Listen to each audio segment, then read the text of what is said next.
individual. The individual that was struck by the involved officer's gunfire fell to the ground and dropped the object. Officers requested emergency medical assistance from the DC Fire and EMS. However, the individual was later pronounced deceased on the scene. The metal object was recovered from the scene. We have posted the videos to our community briefing page on the MPD's website. And with that, I'll take some questions. After an incident and outcome like this, are you considering changes to crisis intervention training and policies? Sure. As part of this, of the investigation into this incident, we'll review all the facts and evidence that's available. There will be recommendations that will be made, and as part of any use of force investigation, it will go to our use of force review board, who will review everything, all the testimonial evidence, the physical evidence, and they'll make recommendations. Types of things that can come out of that are policy changes or additional training. Yes, ma'am. Chief, I'm not too sure if you already shared this, but what can you share about the officer who fired his weapon when it comes to training? Sure. So the officer who's involved, he is trained as a crisis intervention officer. What that means is he has an additional 40 hours of training specializing in how to deal with individual folks that are inside a mental health crisis. Additionally, he is an auxiliary member of our emergency response team, crisis negotiation team. Those individuals have additional training on top of that of how to deal with individuals that are in crisis in situations, high-risk situations like barricades and other incidents. Yes, sir. You have this sort of training, and the idea is to de-escalate. What is your response then to any concerns about a death resulting, hopefully de-escalating, especially with someone going through a mental health crisis? Sure. So any death is tragic, especially in a circumstance like this where the officer spent so much time trying to work with the individual and get them the help that he needed. With that being said, that the officer does also have to make sure that he protects himself and the community that's out there. So it's a very difficult situation, and obviously the goal is always to try to de-escalate and to safely get that person the help that they need. Sure, Peter. Again, the family of Mr. Brooks told us that his mother was with him and the officers. They were trying to talk to him at the 7-Eleven. And she urged them to do an involuntary commitment, which might have put more restraints to work with the officer in the ambulance.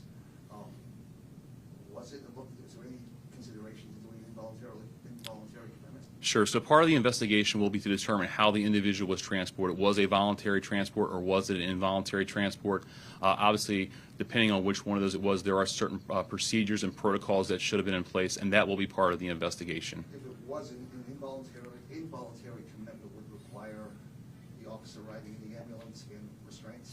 A person who is involuntary committed, they are in police custody, so they are in restraints, and there's an officer that has to be with them because they're in custody. Was this person in restraints? Sure. In this incident, the individual was not in restraints. Chief, Yes, sir. Could you tell us anything about the metal object? Could you describe it? Sure. So in the video itself, the picture of the metal object and how the metal object was used by the individual towards the officers, all displayed in there. Additionally, the video does highlight the area with the metal object and what the individual does. It appears to be some sort of metal gauge or tire gauge.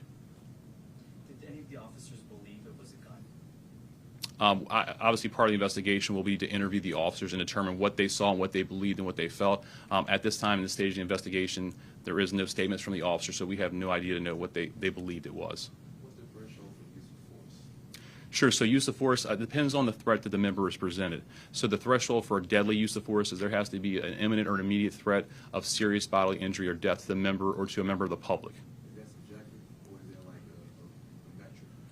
Sure. So there's a departmental policy on when you can use deadly force that outlines all of that, and it's also based on the constitutional requirements of force. So as far as interactions with people wielding weapons, mind you, every situation is different. What options does an officer have as far as, exhausting every possible option before using deadly force? Sure. So there's a decision-making matrix on the use of force of depending on the type of threat the officer is presented to the type of option there to respond to that. So it really depends on what type of force or resistance the officer is presented to how they can respond and what is available within department policies to respond to that. Based on all the additional training this officer had, were there any other de-escalation measures that he could have taken that he didn't? Sure. I mean, that's going to be part of the investigation. Again, we're 5 days out and we don't have all the evidence. There is the criminal review that will take place first, but we'll look into all that to see, what did the officer all the measures that were taking place. Are there other things that could have been done, or are there other types of training or tools or things that we can use in the future to mitigate, things like this? So that's all part of the investigation. Chief, you've been asked a million times, but was there any consideration by the officers to call DBH during the talks with them? Sure. So as I mentioned, the officer who was involved in this incident, he is a crisis negotiator officer. He was not only is he a negotiator officer, but he's also a crisis intervention officer. So he is actually trained by DBH, receiving 40 hours of training. But there was no additional request for DBH training from MPD. Chief, Sure. what is the status of officers being issued tasers? Where is MPD on that? Is the goal to have every officer equipped with a taser? Sure. So right now where we're at with that is all sergeants have tasers. There are a few sergeants that are in non-patrol situations that do not have them. Additionally, some of our field training officers do have tasers.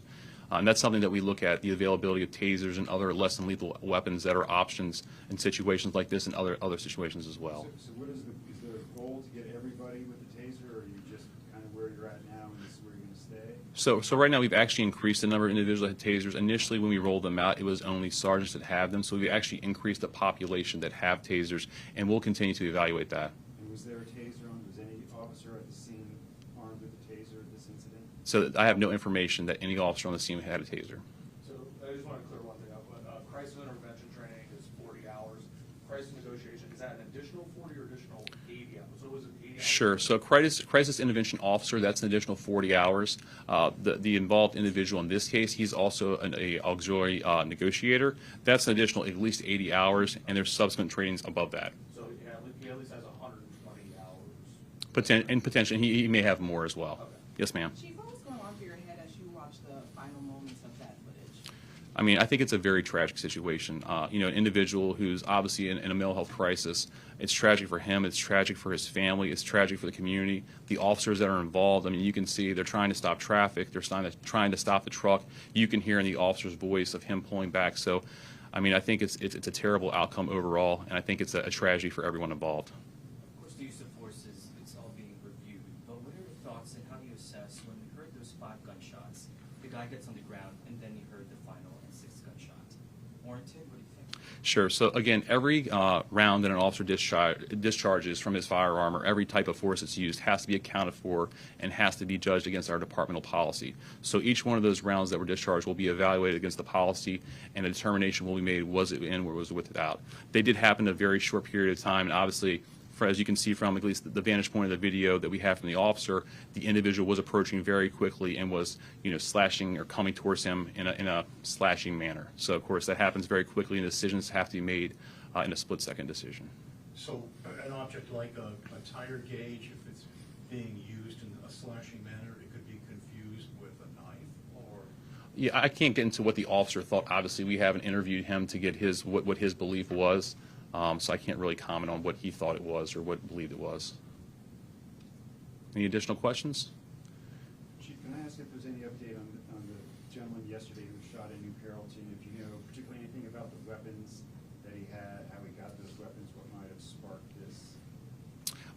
There's really nothing more than what we have yesterday, Mark. What I will say about that is, officer-involved shootings in the state of Maryland are investigated under the authority of the Attorney General's office, so they have that officer-involved shooting investigation. We are working with them in relation to those firearms and the connections through NIBIN and other means, forensic means, to link them back to our case. So there's really nothing new on that. We do expect to have more information on that as the investigation is ongoing out in Maryland and the evidence is processed. Do you still investigate the homicide despite the fact that the suspect is dead? We will, because we want to make sure that we have all the evidence. And I mean, there's no indication that there's anyone else involved, but we still want to do a thorough and complete investigation. Like the chief saying about what happened last Wednesday. Of course, you can't speak for her, but just in terms of conversations that she had. Sure. At higher ups, what are your thoughts? Yeah, I mean, obviously I can't speak for the chief, what she personally believes, but I can tell you the conversations that the chief and I have had, she too, I mean, this is a very tragic situation for everyone involved. We all share that sentiment. No one wants to be seeing an individual of our community that's shot by an officer doesn't want to be in that situation. It's tragic for the officer, it's tragic for the individual, his family, and the overall community. And, the chief shares that sentiments, and she wishes she could be here with you right now to relay that. What does this do as far as potentially diminishing, public trust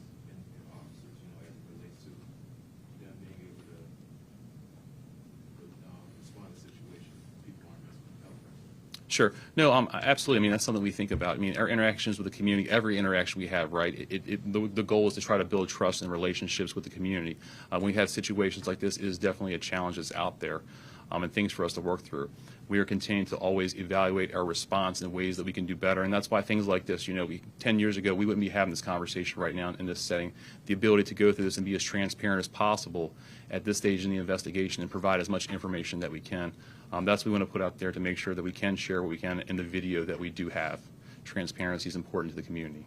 And as far as transparency is concerned, my understanding was, just perusing through social media, some of the activist organizations at the initial press conference were denied entry. They were trying to inquire further about the situation.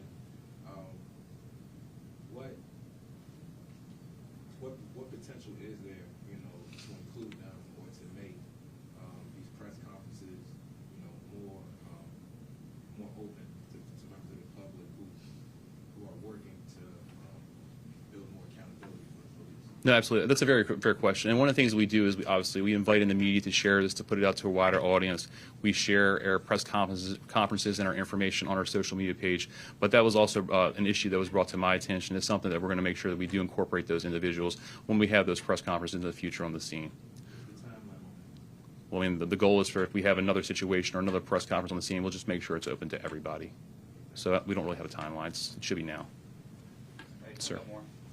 Who rendered first aid? Did it happen to be the same paramedic who left the ambulance? I don't have that information. I don't know off the top of my head. Soon after that he was. Yes, it was. And DC Fire and EMS were right there on the scene within moments.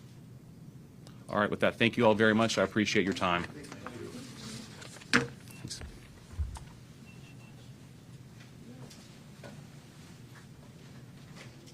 Everybody, thanks again for the time. Any last minute, it does appear it's the same ambulance crew that rendered assistance As far as that matrix, with the use of force, where's that? online.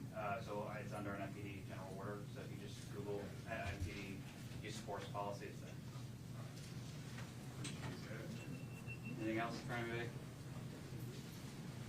Well, just generally, I mean, he calls it a use of force, but they're really investigating the entire incident. They're looking at that. There's two separate. The U.S. Attorney conducts their review, independent review.